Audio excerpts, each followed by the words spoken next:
காசு பணம் சொத்துன்னு இது எல்லாத்துக்குமே ஆசைப்பட்டுக்கிட்டு இருக்கேன். தாமரைக்கு பின்னாடி சாவித்திரிக்கு பின்னாடி ஒரு பெரிய மர்மமே இருக்குது. அதை தான் இப்போ தமிழ் வந்துட்டு வெளியே கொண்டு வரவும் செய்கிறாங்க. தமிழ்ச்செல்வி செய்து ரெண்டு பேருமே அதே வீட்டில் இருக்க வேண்டிய ஒரு கட்டாயம் இப்போ இருக்கதும் செய்து தமிழை எப்போதும் அந்த வீட்டிலேருந்து கிளம்பி தன்னுடைய மருத்துவ படிப்பை படிக்கிறதுக்காக போகவும் செய்கிறாங்க. ஆனால் வீட்டில் இருக்க சாவித்திரிக்கோ தாமரைக்கோ இது கொஞ்சம் கூட பிடிக்கல. சாவித்திரி தாமரை கிட்ட சொல்கிறாங்க, எப்படியாவது செய்து உன் தலையில் கல்யாணம் பண்ணி வச்சு இந்த வீட்டுக்கும் நான் மருமகளாக கொண்டு வந்தலான்னு பார்த்தா நடக்கவே இல்லை அப்படின்னு சொல்லும்போது, அது எப்படி நடக்கும் தாச்சி அப்படின்னு சொல்லிட்டு ஈஸ்வரி வராங்க. ஈஸ்வரிக்கும் சாவித்திரிக்கும் தான் ஏற்கனவே பிடிச்சிக்காது. அதே நேரத்தில் தமிழுக்கு ஏதாவது ஒன்று பண்ணணும்னா இவங்க எல்லாரும் ஒன்று கூடிடுவாங்க. அப்போது ஈஸ்வரி சொல்கிறவங்க இங்கே பக்கத்துலேயே வராங்க. தாமரையும் சாவித்திரியும் முறைச்சிட்டே இருக்க, அது எப்படி நடக்கும்? தமிழே இந்த வீட்டில் இருக்கிற வரையும் அது எதுவுமே நடக்காது.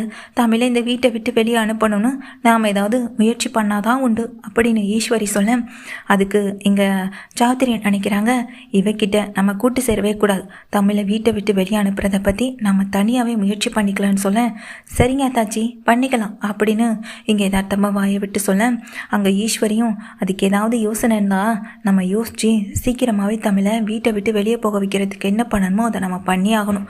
அவன் இந்த வீட்டில் இருக்கிறது நமக்கு தான் ஆபத்து அப்படின்னு சொல்லிட்டு போகிறாங்க. அவங்க போனதுக்கு பிறகு தாமரை சொல்கிறாங்க, ஏமா நம்ம அத்தை சொன்ன மாதிரி எப்படியாச்சும் சீக்கிரமாக தமிழை வீட்டை விட்டு வெளியே அனுப்பணுமான்னு சொல்ல, சரிடி அதை நாம் பார்த்துக்கலான்னு சாவித்திரி சொல்கிறாங்க. அடுத்த நாள் ஆகுது. சாவித்திரி தாமரை ரெண்டு பேருமே ஹாலில் வந்து உட்காந்துருக்காங்க. அடியே என்னடி பண்ணுறியன்னு சொல்லிட்டு அந்த வீட்டில் இருக்க அப்போ தான் வந்து உட்காரேன். எவ்வளோ பெரிய ட்ராமாவை நடத்தி இந்த வீட்டுக்குள்ளே எவ்வளோ ஒரு ஹாப்பியாக இருக்கு பாரு இந்த கிளவின்னு சொல்லி தாமரை மனசுக்குள்ளே திட்டிகிட்டு இருக்காங்க. அப்போ மோகனா சமையல்லாம் கொண்டு வந்து சாப்பாடெல்லாம் கொண்டு பரிமாறிக்கிட்டு இருக்கும்போது பக்கத்தில் அங்கே தாமரை வந்து உட்காராங்க, தமிழ்ச்செல்வி வந்து உட்காராங்க. தமிழ் இன்னைக்கு காலேஜ் உண்டா தமிழ்னு மோகனா கேட்கா. ஆமாத்த நான் இன்னைக்கு காலேஜுக்கு போகணும் அப்படின்னு சொல்கிறாங்க. இரு தமிழ் சாப்பாடு கட்டித்தரேன்னு சாப்பாடெல்லாம் எடுத்துகிட்டு வந்து கொடுக்குறாங்க. தமிழ் அங்கே டைனிங் ஹால் சாப்பிட்ற உட்காரும்போது தாமரைக்கு பயங்கரமான வாமிட் வருது. அங்கேருந்து கிளம்பி வேகமாக ஓடவும் செய்கிறாங்க. உடனே அதுக்கு அப்பத்தான் சொல்கிறாங்க, மாசமாக இருக்க இவளே அதிகம் வாந்தி எடுக்க மாட்டான், இவன் என்னடி இப்படி வாந்தி எடுக்கிறதுக்காக ஓடுறான் அப்படின்னு சொல்ல, என்னென்னு தெரியலையே நேற்று நைட்டு ஏதாவது சாப்பிட்ருப்பா ஒத்துக்காமல் போயிருக்குன்னு சொல்லவும் செய்கிறாங்க. அவள் கிடக்கிறா. தமிழுக்கு வேற இப்போ 4 மாதம் 5 மாதம் நெருங்க போகுது. இந்த நேரத்தில் இவளுக்கு ஏதாச்சும் நல்ல விஷயத்த நம்ம பண்ணணுமே, அதை பற்றி வேற வீட்டில் பேசணும் அப்படின்னு அப்பத்தான் சொல்லும்போது, என்னாச்சு அப்படின்னு அங்கே வாமிட் எடுத்துகிட்டு வந்து உட்கார்ற தாமரை கிட்ட மோகனா கேட்குறாங்க. என்னன்னு தெரியல அந்த எதுவுமே ஒத்துக்க மாட்டுது, சாப்பிட முடியலைன்னு சொல்லிட்டு இருக்க தாமரையை அப்படியே மயங்கி கீழே விழுக தமிழ் உடனே கிளம்பி ஓடி வந்து என்னன்னு பார்க்குறாங்க. வீட்டில் இருக்க எல்லாருமே கிளம்பி கீழே வந்துடுறாங்க. என்னாச்சு தாமரைக்குன்னு எல்லாருமே கேட்க, என்னென்னு தெரியலைங்க, சாப்பிட்றதுக்கு முன்னாடி வாமிட் எடுத்தா இப்போ மயங்கி விழுந்துட்டா, என்னென்னு ஒன்றும் தெரியலைங்கன்னு சொல்ல இங்கே தமிழ்ச்செல்வி தான் வந்துட்டு பார்க்குறாங்க. அங்கே ஸ்டெத்தஸ்கோப் அதுக்கு பிறகு கையில் வந்துட்டு ப்ரெஷர் பார்க்குறது எல்லாத்தையுமே வச்சு பார்க்குறாங்க. நார்மலாக தான் இருக்குது, ஆனால் இவங்க ப்ரெக்னெண்ட்டாக இருக்கா அப்படின்ற மாதிரி சொல்ல, தமிழ் என்ன தமிழ் சொல்கிறேன், உண்மையாக தான் சொல்கிறியான்னு சொல்ல, அப்பா இவளை இப்போ தான் டாக்டருக்கு படிச்சுட்ருக்கா, இவளுக்கு என்ன தெரிய போகுது, நம்ம டாக்டரை வரவழைச்சி பார்க்கலாம் அப்படின்னு சொல்ல, வேணாம் அப்படி எதுவும் பண்ணிங்கன்னா அது தாமரையோடைய வாழ்க்கையை தான் பாதிக்கும். டாக்டர் மூலமாக விஷயம் வெளியே போணுச்சுன்னா பாதிப்பு நம்ம குடும்பத்துக்கும் தான். நான் உண்மையை தான் சொல்கிறேன், இந்த விஷயத்தில் யாரும் பொய் சொல்ல மாட்டாங்க. தாமரை கர்ப்பமாக தான் இருக்கா அப்படின்னு இங்கே உறுதிப்படுத்திடுறாங்க தமிழ்ச்செல்வியும். தமிழ்ச்செல்வி சொன்ன விஷயத்த வீட்டில் இருக்க யாராலையுமே நம்ப முடியலை.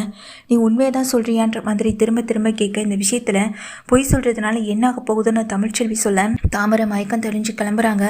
தாமரை எல்லாருமே வித்தியாசமாக பார்க்க, என்னாச்சுமா அப்படின்னு இங்கே தாமரை அம்மா சாவுதிரியை பார்த்து கேட்குறாங்க. அடியே என்னடி இது எங்கடி இப்படி கர்ப்பமாயிட்டு வந்து நிற்கிறேன், உன் வயிற்றில் வளர குழந்தைக்கு யாரடி அப்பன்னு சொல்ல, என்னம்மா சொல்கிற அப்படின்னு ஆடி போய் நிற்கிறாங்க தாமரையும். இங்கே சாவுதிரி ஒரு பக்கம் அழுக, வீட்டில் இருக்க எல்லாரும் சுகத்தோட நிற்க, இந்த குடும்பத்துக்கு மட்டும் ஒவ்வொரு சோதனை எங்கேருந்து தான் வருதோ தெரியல.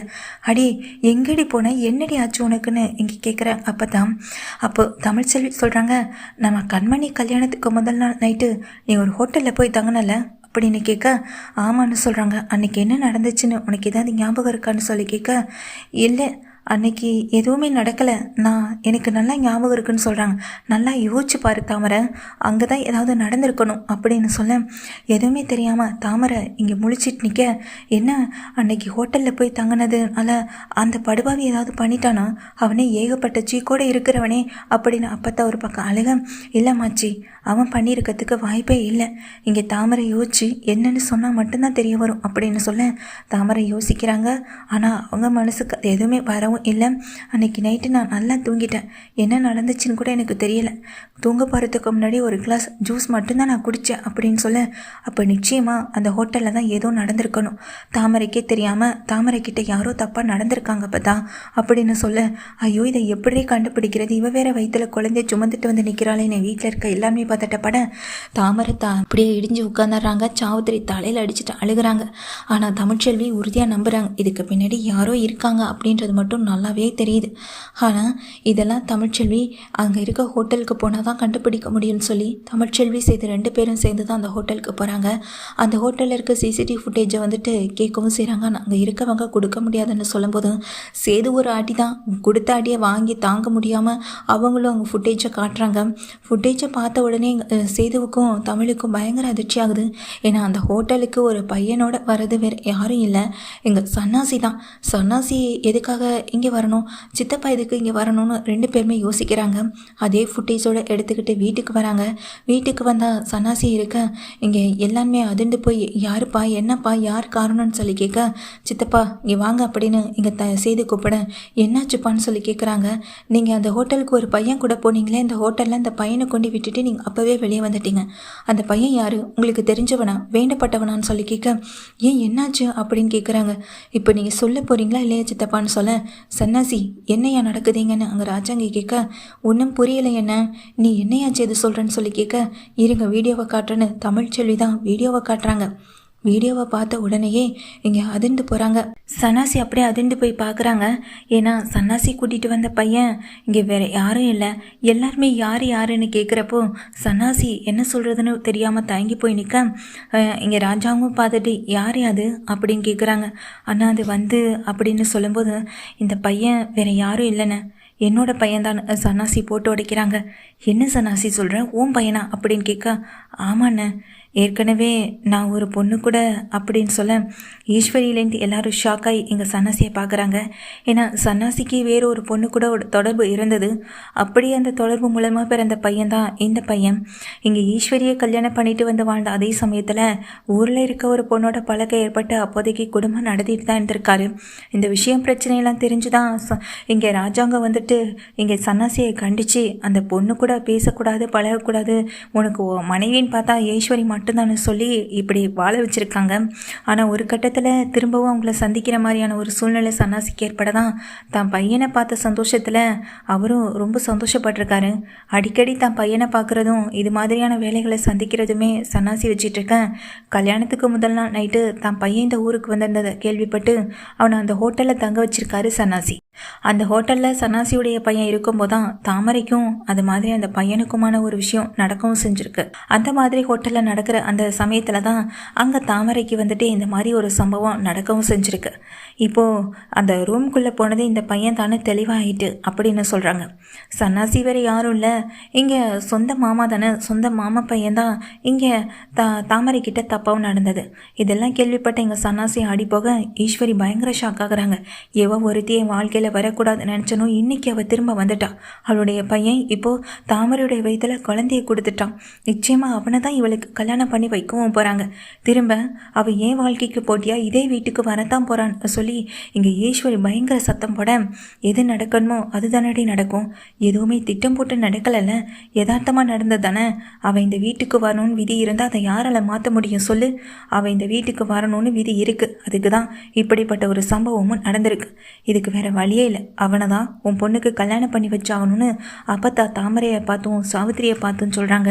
சாவித்திரி அழுகிறாங்க. ஐயோ என் பொண்ணு வாழ்க்கை எப்படி ஆயிடுச்சே, எங்கெங்கே மாப்பிள்ளை பார்த்து கல்யாணம் பண்ணி வைக்கணும், ராஜ பரம்பரையில் வாழ்கிற ஒருத்தனை கல்யாணம் பண்ணி வைக்கணும் ஆசைப்பட்டது எல்லாம் மண்ணாவே போச்சுன்னு ஒரு பக்கம் தாமரையோட அம்மா சாவித்திரி அழுதுகிட்டு இருக்க, இன்னொரு பக்கம் ஈஸ்வரி அழுகிறாங்க.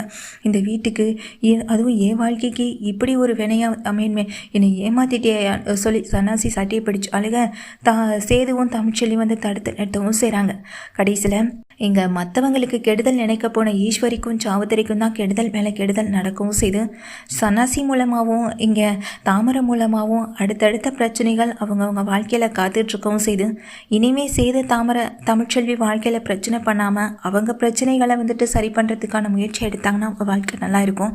இது போல் ஒரு சீக்வன்ஸ் எல்லாம் இனி வர எபிசோடுகளில் வந்தால் நல்லாயிருக்கும்னு நினைக்கிறவங்க இந்த வீடியோவுக்கு ஒரு லைக் பண்ணி ஆதரவை தெரிவிங்க.